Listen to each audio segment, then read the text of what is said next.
Well, Ms. Pirangelo, she was speaking exclusively to our channel's television's political correspondent there on the Bayelsa Kogi elections, emphasizing the role of the United States in helping Nigeria improve its democratic process. Now, let's get on to discussion, staying with the Bayelsa and Kogi elections coming up tomorrow. The INEC Director of Voter Education and Publicity, Mr. Oluwole Osaze-Ozi, joins us live from Abuja studios. Good to see you.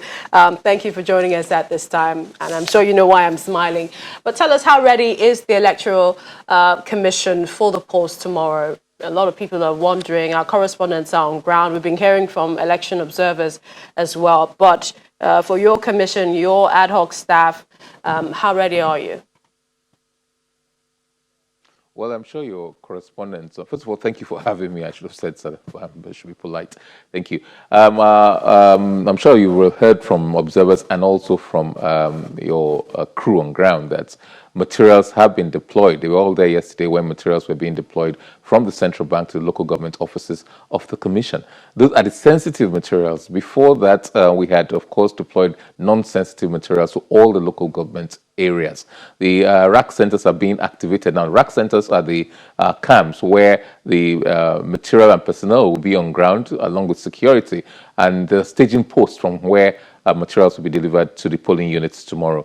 There's some uncertainty, no doubt, but we've gone ahead with our preparations. Materials have been and personnel have been mobilized, and they are heading to their respective positions where they should be now in both Kogi and Bayelsa. They've been trained, they've been retrained. The card readers have been configured, they've been charged, and there'll be a quality assurance check later on today when we get to the camps. The resident electoral commissioner is being supported in each state. It's being supported by a host of national commissioners as well as several resident electoral commissioners to ensure that everything goes smoothly. So basically, out of the 14 line item in the timetable and schedule of activities released about 6 months ago, we've completed all of them. So the only one remaining is the election proper itself. And by this time tomorrow, we should be halfway through the process of voting. All else being equal, but we are basically ready for elections in both states. All right, briefly, we know that campaigns are over, but a little clarification on the Bayelsa state election. Is any candidate out of the race?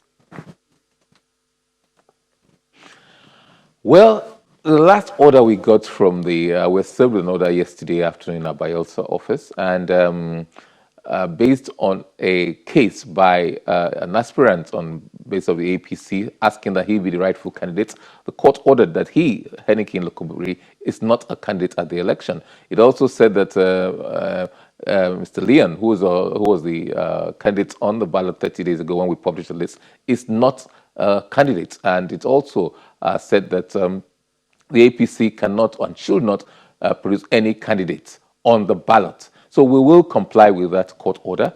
But we're not unmindful of news making the rounds, part of which you carried, and several stations and social media are washed with talk of a stay of execution of that judgment. But at the time I left the office this morning, no such order had been served on us. If that order is served on us, then we'll look at it. But certainly we will obey the most superior court order. Most superior in the sense that if there's a higher court gives us a contrary order than the one we receive from the high court, definitely. But I must point out that court orders are specific to the particular cases. So each case that comes before the courts are determined on their merits, and we communicate with the court, and we communicate by way of court orders from the court. So apart from the Henneke Lokobiri's case, there's also that case of the PDP against the deputy governorship candidate of the APC, and we got that order from the court as well, saying that he was not qualified, he was disqualified. So we are waiting whatever court orders, and we know what to do. But the orders came at the time that we had already but I must deployed, ask you this question. the time that we had printed the ballot papers. I must ask you this question before we go on break, and that is with regards to what's happening. An election monitor, for example, told us this morning that there are certain fears with regards to vote buying, that PVCs are sold for as low as 500 naira. There was also the fear of some communities who have been displaced by floods, and what INEC is doing to ensure they're not disenfranchised. Well, quite honestly, we hear things on we see things on social media, we hear things, but it will help us a great deal. It will help the security agencies if specifics are provided. If they furnish us with the specifics, there's vote buying or buying of voters' cards where.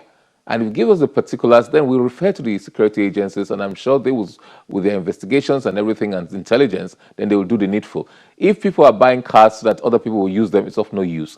But if they may be buying these cards so that they will reduce the number of voter turnout in specific areas, it might be targeted that way. It will be an unwholesome and illegal practice, and certainly we will refer those kind of things to the security agencies so that they have to do the needful.